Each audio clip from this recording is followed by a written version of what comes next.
Hello everyone, welcome to my channel. അപ്പോൾ ഇന്ന് ഞാനിവിടെ വന്നിരിക്കുന്നത് ഞാൻ എങ്ങനെയാണ് എൻ്റെ SSLC പബ്ലിക് മാത്സ് എക്സാമിന് 79 ഔട്ട് ഓഫ് 80 മാർക്സ് സ്കോർ ചെയ്തത് എന്ന് പറയാനും എന്നെ ആ ഒരു സ്കോറിലോട്ട് എത്തിച്ച ടിപ്സും ലാസ്റ്റ് മിനിറ്റ് സ്ട്രാറ്റജീസും ഒക്കെ നിങ്ങളുമായിട്ട് ഷെയർ ചെയ്യാനാണ്. എനിക്കാണെങ്കിൽ ഓണം ടൈമിൽ എനിക്ക് മാത്സിന് B ഗ്രേഡ് ആയിരുന്നു. ആ B ഗ്രേഡിൽ നിന്ന് ഞാൻ എങ്ങനെയാണ് SSLC പബ്ലിക് എക്സാമിന് 79 ഔട്ട് ഓഫ് 80 മാർക്സിലോട്ട് എത്തിയെന്നുള്ള ടിപ്സ് ആൻഡ് ടൈം മാനേജ്മെൻറ്റ് ടിപ്സൊക്കെ നിങ്ങളുമായിട്ട് ഷെയർ ചെയ്യാനായിട്ട് ഞാൻ വന്നിരിക്കുന്നത്. അപ്പോൾ ഈ വീഡിയോ ഇഷ്ടപ്പെടുകയാണെങ്കിൽ ലൈക്ക് ചെയ്യുക, ഷെയർ ചെയ്യുക, ഉറപ്പായിട്ടും ചാനൽ സബ്സ്ക്രൈബ് ചെയ്യുക. അപ്പോൾ നമുക്ക് വീഡിയോയിലോട്ട് പോകാം.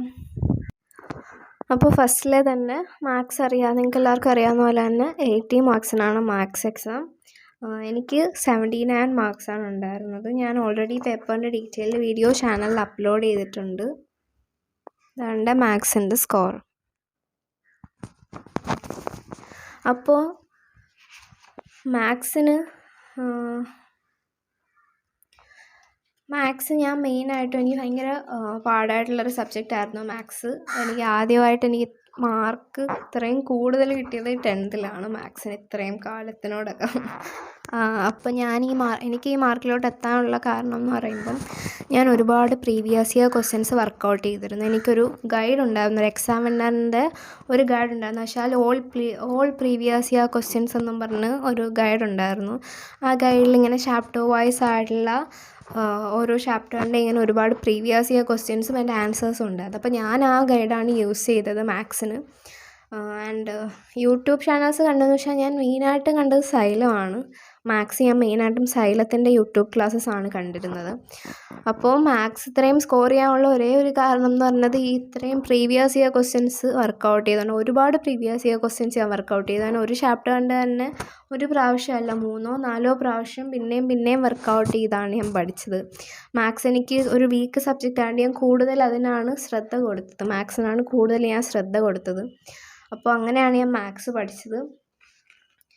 ആൻഡ് പിന്നെ നിങ്ങൾ മെയിനായിട്ട് പഠിക്കേണ്ട കാര്യങ്ങളെന്ന് പറയുമ്പം നമ്മൾ ഫിഗേഴ്സൊക്കെ ഡ്രോ ചെയ്യാൻ പഠിക്കണം. ടാൻജൻസിന്ന് ആൻഡ് ദെൻ ഇങ്ങനത്തെ ഫിഗേഴ്സൊക്കെ ഡ്രോ ചെയ്യാൻ പഠിക്കണം. കാരണം ഫിഗേഴ്സിൽ നിന്ന് തന്നെ ഒരു 12+ മാർക്സ് ഫിഗേഴ്സിൻ്റെ ആയിരിക്കും. ഇതേപോലത്തെ. അപ്പോൾ ഇങ്ങനത്തെ ഫിഗേഴ്സിൻ്റെ ഫിഗേഴ്സൊക്കെ വരച്ച് പഠിക്കണം. നമ്മൾ വരയ്ക്കുന്നത് കണ്ടു, എല്ലാം മനസ്സിലായി, ഇനിയും എക്സാം ഹാളിൽ ചെന്ന് ഞാൻ വരച്ചോളാം എന്നൊരു ചിന്തയിലിരിക്കരുത്. കാരണം നമ്മൾ മറന്നു. എക്സാം ഹാളിൽ ചെല്ലുമ്പോൾ നമ്മൾ ചോദിക്കും ഇനി മറ്റേ രീതിയിലാണോ, ഇതെങ്ങനെ പിടിക്കണം എന്നുള്ള ഇതൊക്കെ നമ്മൾ മറന്നു. അപ്പോൾ ഒരുപാട് പ്രാവശ്യം നമ്മൾ വരച്ചും പ്രാക്ടീസ് ചെയ്യണം. വരച്ചാലേ നമുക്ക് ആ കോമ്പസൊക്കെ കയ്യിൽ നിൽക്കുകയുള്ളൂ. അല്ലെങ്കിൽ നമുക്ക് ആ സമയമാകുമ്പോൾ നമുക്ക് ടെൻഷനും കൂടെ ആകുമ്പോൾ എന്ത് പറ്റുമെന്നറിയാമോ, നമുക്ക് കോമ്പസ് ഒന്നും നേരെ പിടിക്കാൻ പറ്റില്ല. ആൻഡ് എക്സ്ട്രാ ടൈം കൺസ്യൂമിങ് ആയിരിക്കും. ആൻഡ് ദെൻ പിന്നെ നമ്മൾ പഠിക്കേണ്ടതെന്ന് പറയുമ്പം നല്ല വെയിറ്റേജ് കൂടി, ഇനിയിപ്പം നമുക്ക് കുറച്ച് സമയമുള്ളൂ. അപ്പോൾ നമ്മൾ ഈ ഒരു ടൈമിൽ വെയിറ്റേജ് കൂടിയുള്ള ചാപ്റ്റേഴ്സ് പഠിച്ചു തുടങ്ങുക. വെയിറ്റേജ് കൂടുതലുള്ള, അതായത് സോളിഡ്സ്, മറ്റേ ചാപ്റ്റർ ട്രിഗണോമെട്രി, സോളിഡ്സ്, അതുപോലുള്ള ചാപ്റ്റേഴ്സ്, വെയിറ്റേജ് കൂടുതലുള്ള ചാപ്റ്റേഴ്സൊക്കെ ഇനിയുള്ള ടൈമിൽ വെയിറ്റേജ് കൂടുതലുള്ള ചാപ്റ്റേഴ്സ് ഫോക്കസ് ചെയ്യുക. വെയിറ്റേജ് കൂടുതലുള്ള ചാപ്റ്റേഴ്സിലെ പ്രീവിയസ് ഇയർ ക്വസ്റ്റ്യൻസ്, ഇപ്പോൾ solids previous year questions class 10 അടിച്ചു കൊടുത്താൽ നമുക്ക് ഗൂഗിളിൽ നിന്ന് ഒരുപാട് പ്രീവിയസ് ഇയർ ക്വസ്റ്റ്യൻസ് കിട്ടും. ഗൈഡുള്ളവർ അങ്ങനെ ചെയ്യുന്നതായിരിക്കും നല്ലത്. ആൻഡ് ദെൻ നമ്മൾ previous year question papers download ചെയ്ത് വർക്കൗട്ട് ചെയ്യുക. അത് ടൈം ഫോണിൽ ടൈമർ വെച്ചിട്ട് previous year question papers work out ചെയ്യുക. എന്നിട്ട് നമ്മൾ തന്നെ സ്വയം കറക്റ്റ് ചെയ്യുക. അപ്പോൾ അങ്ങനെ ചെയ്യുന്ന സമയത്ത് ഉള്ളൊരു ഗുണമെന്ന് പറയുമ്പം ഏത് ചാപ്റ്റേഴ്സാണ് നമുക്കറിയാത്തത്, ഏത് ചാപ്റ്ററിൽ നിന്ന് ചോദ്യം വന്നപ്പോഴാണ് നമ്മളെക്കൊണ്ട് എഴുതാൻ പറ്റാത്തത് എന്നുള്ള നമുക്കറിയാൻ പറ്റും. അപ്പോൾ ആ ചാപ്റ്റർ നമുക്ക് കുറച്ചും കൂടെ ശ്രദ്ധ കൊടുത്ത് പഠിക്കാൻ പറ്റും. അപ്പം മാത്സ് പഠിക്കാനുള്ള മെയിൻ ടിപ്പെന്ന് പറയുമ്പം ക്വസ്റ്റ്യൻസ് വർക്കൗട്ട് ചെയ്യുക.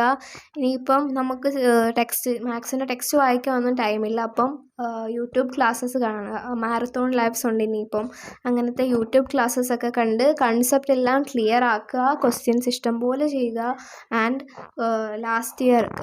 Previous year question papers download ചെയ്തിട്ട് അത് ടൈമർ വെച്ച് വർക്കൗട്ട് ചെയ്യുക, സ്വയം നമ്മൾ തന്നെ കറക്റ്റ് ചെയ്യുക. ആൻഡ് ഇപ്പോൾ നമ്മൾ ക്വസ്റ്റ്യൻ പേപ്പർ പാറ്റേൺ ഒക്കെ മാറി വരുന്നുണ്ട്. അതുകൊണ്ട് നമ്മളൊരു 2015 തൊട്ടുള്ള ക്വസ്റ്റ്യൻ പേപ്പേഴ്സ് എടുത്ത് ചെയ്യാൻ ശ്രമിക്കുക. നമുക്കിപ്പോൾ 2018 വരെയാണ് ഹാർഡ് ക്വസ്റ്റ്യൻസ് വന്നിരിക്കുന്നത്. അത് കഴിഞ്ഞ് കോവിഡ് ആയതുകൊണ്ട് ഈസി ക്വസ്റ്റ്യൻസ് ആണ്. അത് കഴിഞ്ഞ് ഈ ഇയറാണ് ക്വസ്റ്റ്യൻ പേപ്പർ പിന്നെയും ടഫാക്കുന്നത്. അപ്പോൾ ഒരു 2015 തൊട്ടുള്ള 15, 16, 17, 18 ക്വസ്റ്റ്യൻ പേപ്പേഴ്സൊക്കെ നല്ലപോലെ ചെയ്ത് പ്രാക്ടീസ് ആവുക. ആൻഡ് അപ്പോൾ ഇങ്ങനെയൊക്കെയാണ് ഞാൻ മാത്സ് പഠിച്ചത്. ഞാൻ മെയിനായിട്ട് മാത്സ് പഠിച്ചത് ഞാൻ പറഞ്ഞു. അപ്പോൾ ഈ വീഡിയോ ഇഷ്ടപ്പെടുകയാണെങ്കിൽ ലൈക്ക് ചെയ്യുക, ഷെയർ ചെയ്യുക, ഉറപ്പായിട്ടും ചാനൽ സബ്സ്ക്രൈബ് ചെയ്യുക.